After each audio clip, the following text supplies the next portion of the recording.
புத்தாண்டு பலன். புத்தாண்டு மீனராசிக்காரர்களுக்கு எப்படி இருக்கும்? 2025 முழுவதுமே விரயஸ்தானத்தில் சனி பகவான் இருக்கிறார்.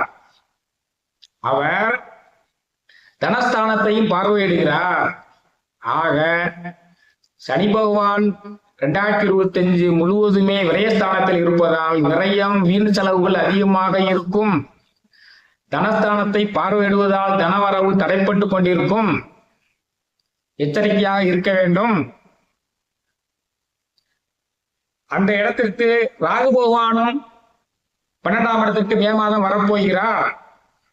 அதனால விரைய செலவுகள் அதிகமாக இருக்கக்கூடிய வாய்ப்புகள் தென்பட்டாலும் அந்த 12ஆம் இடமானது மே மாதத்திற்கு பிறகு குரு பகவான் பார்வை வருவதால் இதுவரை வீணாக நீங்கள் செய்து கொண்டிருந்த செலவுகள் அனைத்துமே மே மாதத்திற்கு பிறகு நல்ல செலவுகளாக மாறி போய்விடும்.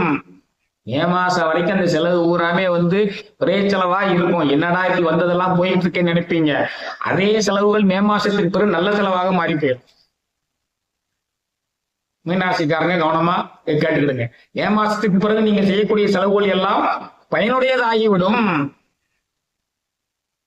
ஏன்னா குரு பகவான் பார்வை பெறுகிறது அந்த விரயஸ்தானம். உங்களுடைய தொழில் ஸ்தானமும் குரு பகவான் பார்வை பெறுகிறது. ஆக தொழில இருந்த இடையூறுகள் அனைத்துமே சரியாகிவிடும். தொழில் ஸ்தானம் வலுப்பெறுகிறது. தொழில் ஸ்தானம் வலுப்பெறுகிறது. செலவுகள் நல்ல செலவுகளாக மாறப்போகின்றன. உங்களுடைய 8ஆம் இடத்தையும் குரு பகவான் பார்ப்பதால் இதுவரை இருந்த வீண் மனச்சஞ்சலங்கள் அனைத்துமே நீங்கிவிடும். இதுவரை இருந்த வீண் மனச்சலனங்கள் மே மாதத்திற்கு பிறகு நீங்கிவிடும். ஏன்னா 8ஆம் இடத்தை குரு பகவான் பார்க்கிறாரு.